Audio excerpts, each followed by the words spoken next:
What's up, ladies and gentlemen? Wolfcryer here, and Season 19 is shaping up to be one of the most fun seasons in Diablo 3 in quite a long time, with that introduction of the Pandemonium buff, which will benefit players across the board and should spruce up your gameplay experience as you strive to hit those Pandemonium effects while you're whipping through content. It is looking like it might also be the fastest season to date in terms of actual speed, since that seasonal buff not only ups your damage output, but it also increases your movement speed as well. And as always, I am a player who really likes to have fun above all else. So if you are not a player who is going to enjoy one of the meta builds out there, I strongly suggest playing what you want, as throughout the last few seasons, an increasing number of builds have become completely capable of greater rifts above 105, so play the game how you want to play it. But in this video, we are going to do a brief breakdown of the classes and see how they all stack up when it comes to viable builds, balance within the class for solo play, grouping abilities, and its overall spot in meta group pushing. We're going to start off with the Barbarian. Barbs can once again rejoice as the Lamentation Belt received a good chunk of its damage modifier back for that Whirlwind build that has been revamped for Season 19, and this class might just have the absolute best start in the game.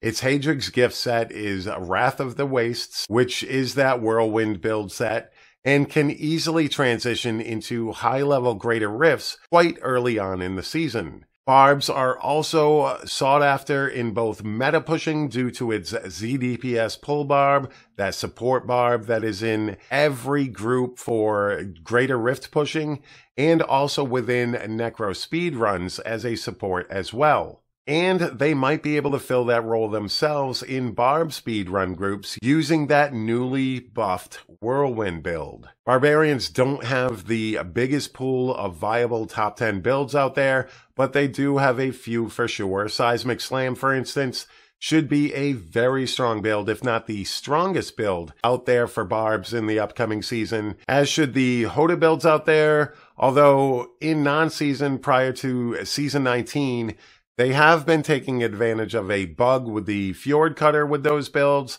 so we'll have to actually see how that all plays out in Season 19. But overall, Barbs are in a very good spot in Season 19. They have arguably the best starter set available in Season 19.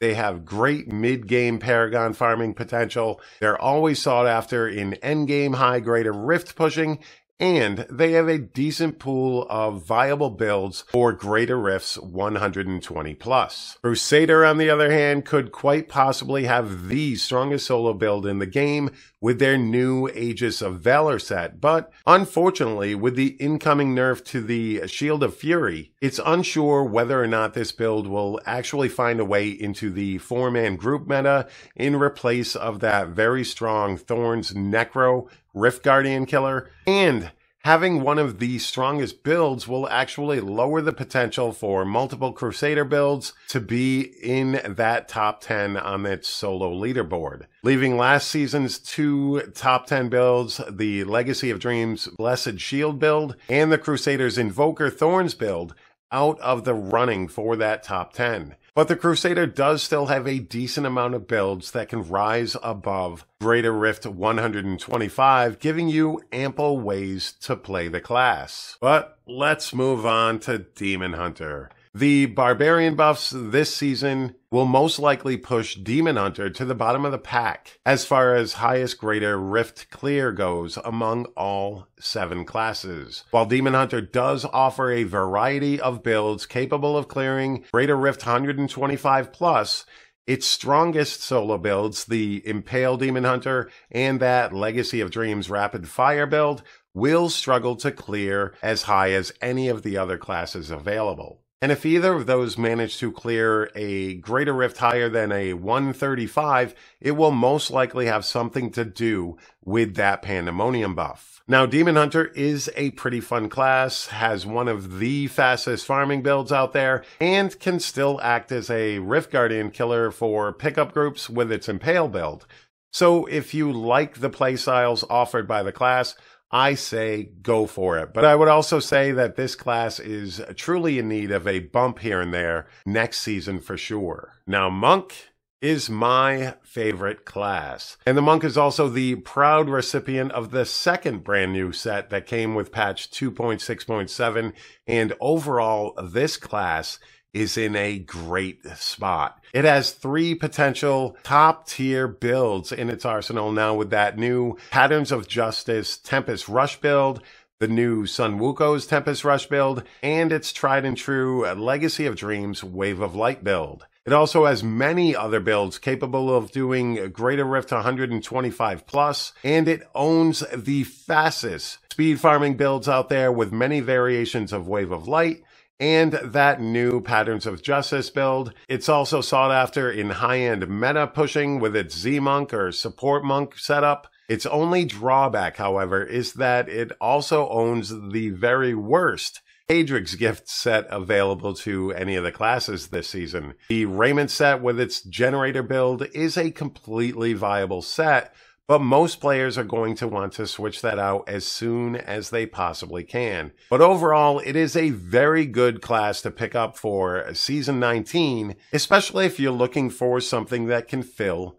multiple roles. And another versatile class out there are Necromancers. They can still be one of the fastest Paragon farmers in the game with that 4-man Legacy of Dreams Mages setup, and are also currently the best Rift Guardian killer for high-end GRs with that Legacy of Dreams Thorn build, which is also their strongest solo build. Unfortunately, that means that Thorns build will most likely take up almost every single spot on its top 10 leaderboard, but there are still many ways to play Necromancer. There are multiple Corpse Lance builds, there's the Legacy of Dreams Mage build, Rathmas and Anaris should also be able to push above a Greater Rift 120, so there are plenty of options out there when it comes to Necromancers. Necromancer can be very fun to play, albeit sometimes a bit squishy. We'll go with a bit, and very cooldown reliant. And while Witch Doctor will most likely be able to do a higher solo Greater Rift than Demon Hunters, with one of those Dagger of Darts builds out there, Witch Doctor is also in a rough spot when it comes to meta grouping.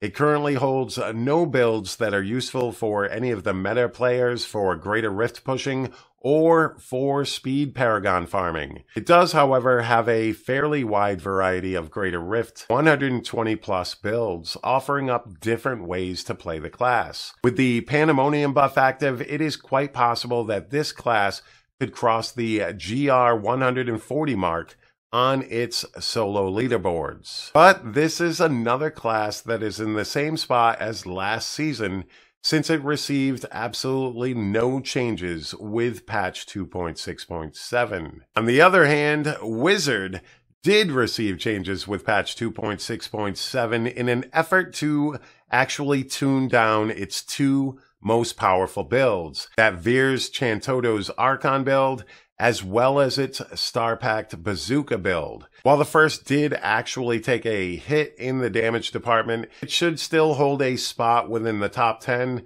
on the leaderboards for Wizards, and it looks like not much has changed with that Bazooka build either. So expect that to not only hold on to its spot as the clear build for Greater Rift meta pushing, but also be on the top of its own leaderboard when played to its fullest. Now, the Bazooka build is among the hardest to play and is usually helped out by the use of macros, so don't expect to just pick it up instantly and start clearing Greater Rift 140s, but it is a very strong build. And Wizards are also complemented with a decent variety of high-level solo builds, allowing you to push Greater Rift 120 plus. So there are definitely tons of options out there, and all of the classes offer plenty of builds that are capable of 120 plus Greater Rift pushing, and a few of them out there have newly buffed builds such as that Barbarian Whirlwind build